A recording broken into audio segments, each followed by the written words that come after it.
Welcome to the 2015 season SB Nation All-American Awards Ceremony. Obviously, we have dressed up and we look terrific. Yeah, ceremony where we're not giving anything to anyone and none of those people are here. Is Miss All-America here to present the awards? No, she is not. But you know what? We're going to talk about why a bunch of college football players were excellent. And I think that's good enough. I can do that. I think that is good enough. Yeah. So that gentleman's name is Ryan Nanni. I'm Dan Rubenstein. Let's start at the top with the SB Nation. We'll start with the offense. Okay. The SB Nation All-American quarterback, and you can see the sort of depth chart, or at least the formation of the SB Nation All-American team. Deshaun Watson. I wouldn't go as far as saying a no-brainer, but a very easy pick considering how he finished the season. Because we looked at not just the regular season, but bowl and playoff season as well. Yeah, a pick you cannot quibble with in terms of maybe the numbers don't jump out at you and say, oh, clearly he was the best quarterback in the country.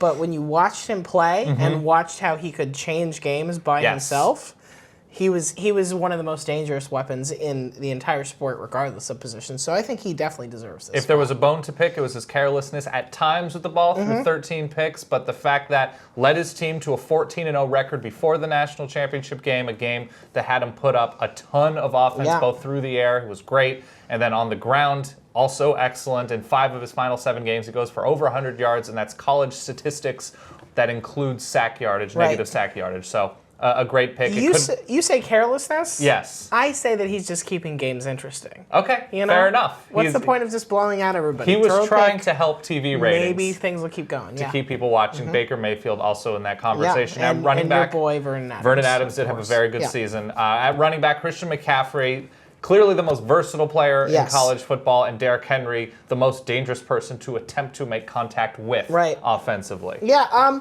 Derrick Henry is the one that I'm maybe a little iffy on, just because the argument here is that you look at his numbers and they are eye-popping, but they're also based on the fact that he got so many carries and so many touches.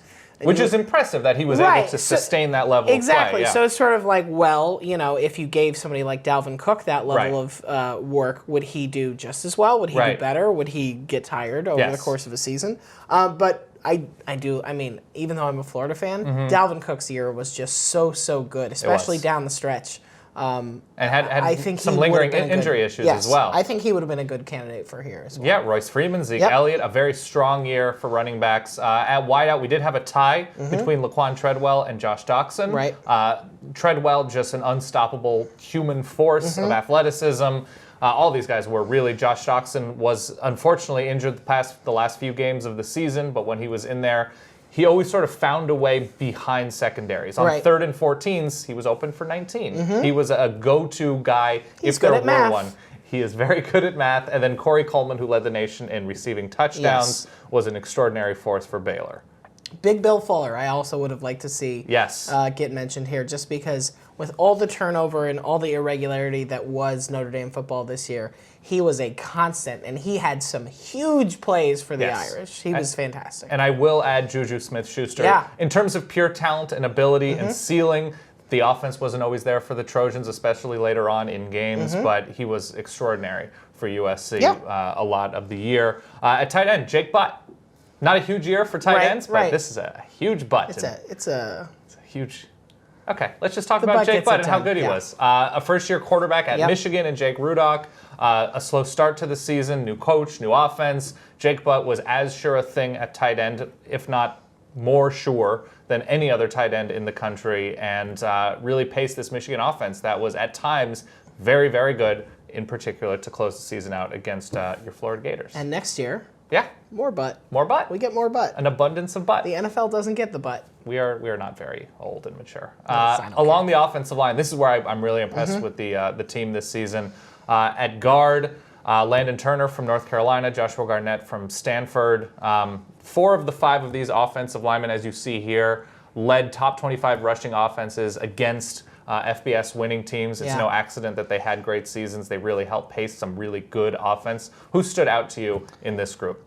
Spencer Drango. Yeah. He's just, I mean, he has the name of like a supervillain who has the strength of 50 men. Yes. And then you watch him play and you're like, well, that's fitting. Yep, it makes sense. Okay, I get it. It makes sense. Ryan Kelly from Alabama certainly was great and led the way for a lot of rushing yards, and another first-year quarterback in Jake Coker. So a really solid year on offense.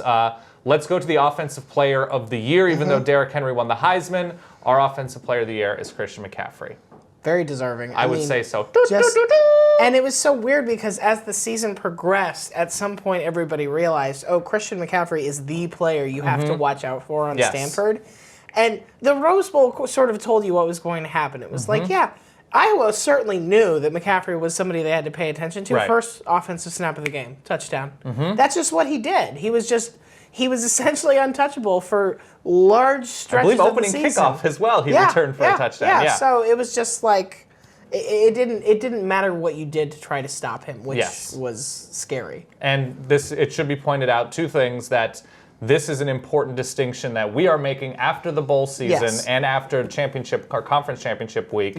We are awarding our All-American team, which is really where Christian McCaffrey put a cherry on his dominant Sunday. And then also, Christian McCaffrey, even though he had a good offensive line in front of him, this is not a Stanford system that he excelled in. The Stanford does not traditionally throw to their running backs and use their running backs in a versatile way like this, or line them up always as kick returners. So Christian McCaffrey was that special. Yeah, absolutely. All right, let's take a look at our defensive All-American team, an insanely formidable group. Along that defensive line, Bosa, Kimdiche, Shaq Lawson. I am scared already. Yeah, A'Shawn Robinson. A'Shawn Robinson. Yeah. So this is an incredible unit, and there's arguments to be made across the board for, even Shaq Lawson's teammate, Kevin Dodd.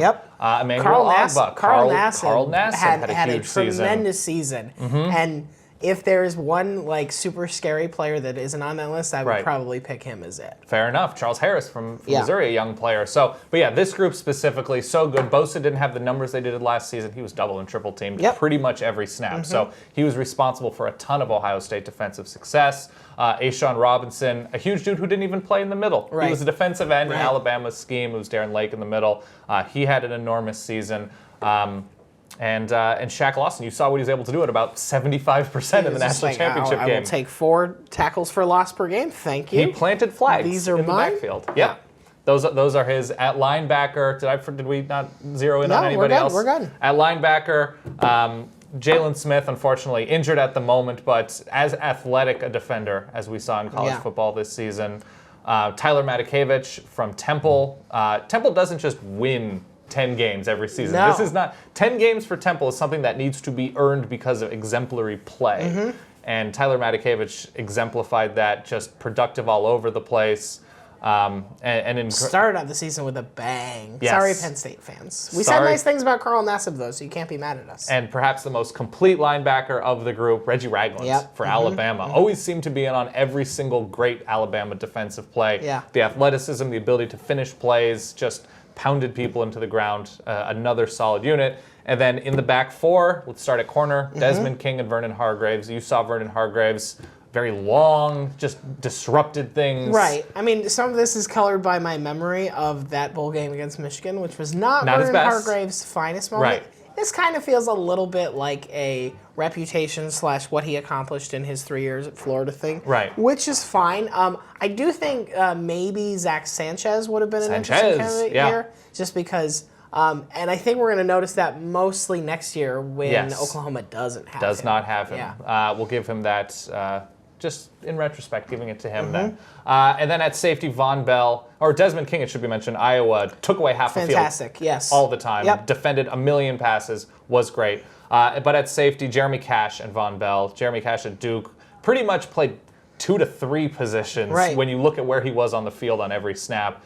He was incredible, was in on every single tackle, and then Von Bell disrupted things, and sort of you could trust the back of Ohio State's defense. You could blitz if you wanted to, because Von Bell was back there making plays. Von Bell is going to be a really interesting player at the next level. Why is that? Because I just think NFL scouts see him and they're like, oh, this is a really fun toolbox that we can build all sorts of terrifying defensive mechanisms with. Absolutely. And our defensive player of the year, Tyler Matakevich, Temple. First of all, great beard.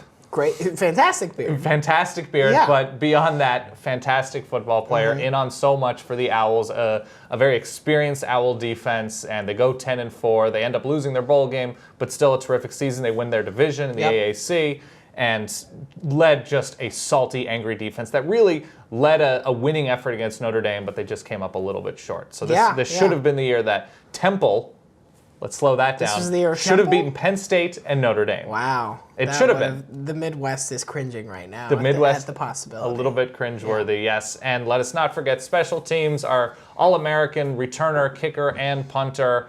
We're all out west. We're all out in the Pac-12. Tom Hackett, who may be one of our favorite just humans in college football this season. Willingly admits that he has a fat man inside of him. The phrasing is a little strange, but yes, he was a great punter. Yeah. Kicked nearly 50% of his punts inside the 20-yard line. Which is just unfair. It's absurd. Yeah. He wins the Ray Guy Award. He finds his stolen Subaru, which became a big story via social media. Basil was the name of the Subaru? Basil, yes. Right. Kaimi Fairbairn for UCLA, place kicker, nails a 60-yarder against Cal. Yeah. Only missed like 57-yarders this season. I kind of liked Ross Martin from Duke for this instead. He was 7 of 8 beyond 40 yards. That's not bad. That's crazy. And Duke needed a lot of those field goals, especially in the Pinstripe Bowl, America's one true bowl game. This is true. He wins the Lou Groza Award, and I did see a note that it was UCLA's first Lou Groza since 2009. Oh my God, they've had to wait so long. Think of the children that had to grow up 6, 7 years old and be like, when is this going to happen, Dad? It's been so long. Yeah. And then Christian McCaffrey, kind of a no-brainer at returner, just how productive and field-changing he was for the Cardinal. Just more of a place in his all-purpose yardage. Incredible season for Christian McCaffrey. And a couple final awards. We'd be remiss if we didn't name a Coach of the Year. Gotta go Dabo. How can you not? Let's see. Dabo had such a good year. Yeah, he did. Considering what they lost on the defensive side of the ball, the hire he made with Brent Venables last season, and how much that has paid off for the Tigers. They go 14-1. They look terrific on both sides of the ball. Special teams, perhaps not, but had its weaknesses at points. But they also lost their offensive coordinator last offseason and didn't miss a beat on that side of the ball. That was really impressive as well. Just Clemson did everything they were supposed to do this season and a lot more than that. Yeah, and that is not what we usually say about that team. It speaks to the infrastructure, yes. The continuity of success. It does speak to the infrastructure. So Dabo, I think a clear Coach of the Year. And finally, how would we be SB Nation if we did not include our GIF of the year for perhaps the craziest moment, I would say? Most alarming. Most alarming and unexpected. Just an explosion of surrender cobras at the end of Michigan State. I still don't. Oh. What did I just... Surrender Cobra feels right here because I imagine this is what it is like to be hiking and realize that you've been poisoned by a snake suddenly.